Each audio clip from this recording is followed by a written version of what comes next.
Today on Comic Misconceptions, we're going to talk about rainbows and your emotions. It's cooler than it sounds. Just stay around till after the thing.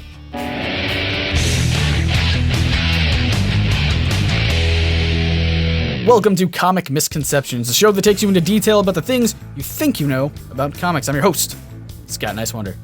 It says so in the lower third, so just saying.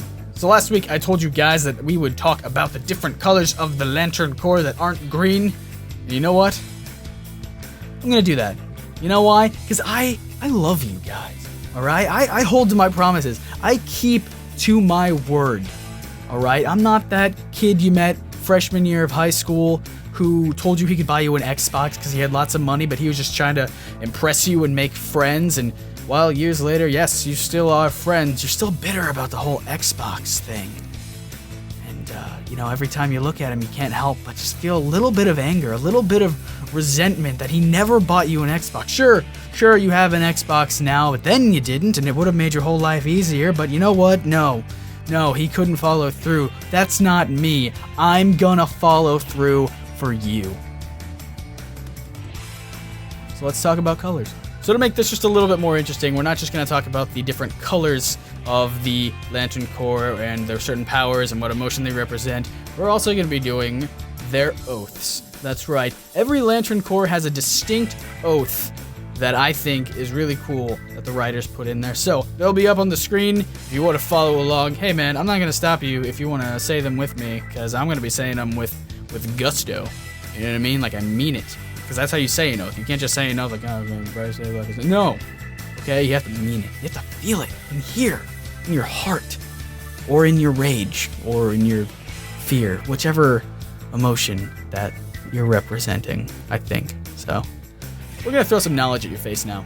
So we're going to start at red and work our way down the emotional spectrum. Red, of course, is at the end of the spectrum, which pretty much makes it the most chaotic part. It represents rage and was founded by a guy named Atrocitus. Naturally. He was the killer of Abin Sur, who was the alien that gave Hal Jordan his ring when he died. He's also one of 5 survivors of Sector 666, why not, which was destroyed by the Guardians' first army. We'll get to that later. So, by joining the Red Lantern Corps, all of your blood is replaced by basically liquid rage. Just pure energy of rage. And it makes you act very animalistic. Very instinctual. You just want to kill things with your bare hands. Or, power ring. Whichever one's manlier. Probably the hands is manly. But they use the ring a lot, too. They can also shoot liquid rage out of their mouth, which, aside from looking really cool, also has the added bonus of dissolving Green Lantern constructs. So, they're pretty nasty people to fight. Their oath goes as follows. With blood, rage, and crimson red, ripped from a corpse so freshly dead, together with our hellish hate, we'll burn you all. That is your fate. Moving right along to the Orange Lantern Corps, which is kind of an overstatement because it's one guy. Yes, that's right, the Orange Lantern Corps is made up of one space thief called Larfleeze, who wanted the ring's power all for himself. Because the ring represents, if you haven't guessed yet, avarice or greed. So not wanting to share this power with anybody kind of leaves him in a state of, okay, well, if I want to fight people, I'm all by myself. You would think, but he has the coolest power, I think, in any of the lanterns. Larfleeze has the ability to conjure up all of the enemies that he's killed in battle using his power ring. The coolness doesn't stop there. They're not just constructs that he makes with his mind and controls. No. These beings have free will. That's right. He can basically make living beings, living, thinking, sentient, self-aware beings with his orange ring. And I think that's awesome because it also opens up to the possibility of them double-crossing him, which has definitely happened before. The Orange Lantern Corps oath happens to go a little like this. This power is mine. This is my light. Be it in bright of day or black of night, I lay claim to all that falls within my sight. I take what I want. That is my right. And we move right along to the Yellow Lantern Corps, or the Sinestro Corps, named for Sinestro, of course. If you didn't know, Sinestro was originally a Green Lantern who went rogue, and the Guardians of the Universe sent him to a place called Qord, which is an antimatter universe they accidentally created when they were playing around with science. That's what happens, kids. When Sinestro returned from Qord, he was wielding a yellow power ring, which used the power of fear, then basically established his own anti-Green Lantern Corps, following the same similar rules where the Green Lantern Corps would assign one lantern to one sector of the universe. He would do the same thing to the Sinestro Corps members. The Sinestro Corps oath goes like this: in blackest day, in brightest night, beware your fears made into light. Let those who try and stop what's right burn like my power, Sinestro's might. Which, can I just point out that with a name like Sinestro, what else are you gonna do? Same with Atrocitus. Like, these guys were selected from birth to be villains. There's literally nothing else they could do. Now we're at the middle of the spectrum, which is the Green Lantern Corps. And we already talked about it a little last time, so I'll just go over it very briefly. They were created by the Guardians of the Universe billions of years ago as their second attempt to try and rid the galaxy of all evil, and yada yada. Their oath goes as follows: in brightest day, in blackest night, no evil shall escape my sight. Let those who worship evil's might beware my power, Green Lantern's light. It's also worth noting that there are a lot of variations of the Green Lantern Corps, such as the Alpha Lantern Corps, and also, this is a fun one, the Alan Scott version. Now we are at the Blue Lantern Corps, which represents the emotion of hope. Hey, look at this random cutaway we made. I will go get a soda. Alright, man. I hope it's cold. The Blue Lantern Corps was created by Renegade Guardian favorites Ganthet and Sade, or, you know,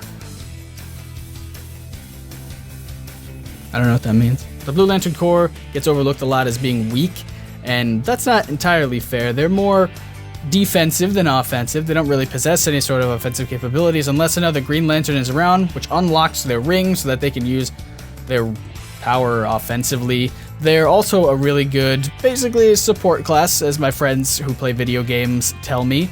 One of the things that a Blue Lantern would do is shoot his energy at a Green Lantern, which just supercharges his green power ring and allows him to just basically kill anybody. But you don't kill. I mean, you're a Green Lantern. You're better than that. You do kill sometimes. It really depends on the circumstance. We're just gonna move on to the oath. In fearful day, in raging night, with strong hearts full, our souls ignite. When all seems lost in the war of light, look to the stars, for hope burns bright. Okay. Next week we will finish up with the rest of the Lantern colors, and after that we're done for a very long time with Green Lantern in that whole area. I did not mean for it to be 3 weeks in a row. It's completely unintentional. So next time after that, we'll probably do something about Marvel, because we've tackled DC 3 weeks in a row. We need to split it up a little bit, and I have tons of stuff I want to talk to you guys about, but first, we have to do the trivia challenge. So last week's trivia question was, what creatures were invented in X-Men number 60 to try and get around the no werewolves policy that was enacted by the Comics Code Authority? While we didn't have any correct answers, we had a very close one. Zenforbius on YouTube said pteranodons. That's close, but not quite there. They actually invented, to get around no werewolves, the writers invented were-pterodactyls. Yeah, pretty interesting stuff if I do say so myself. But now it's time for this week's trivia challenge. So earlier in the episode, we talked about how the Green Lantern Corps was actually the second army raised by the Guardians of the Universe. So I want to know, this week's trivia challenge, what was the first army raised by the Guardians of the Universe that eventually failed, and they had to replace them with the Green Lantern Corps? Make sure to leave your comments below on YouTube or on Facebook, and if you get it right, you'll be featured on the show next week. But that's your trivia challenge for this week. Now get going, you guys. Show me how smart you are.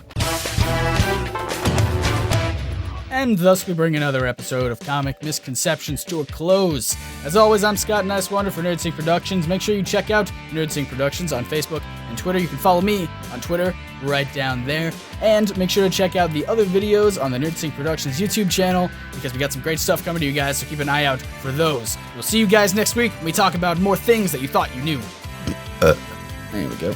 Blue Lantern Corps, of course, represents the color of hope. Hope is not a color. Why did I say that? Shoot their energy at a Green Lantern, and it basically powers his whole energy up so that it's really massive. That sound weird to anybody else?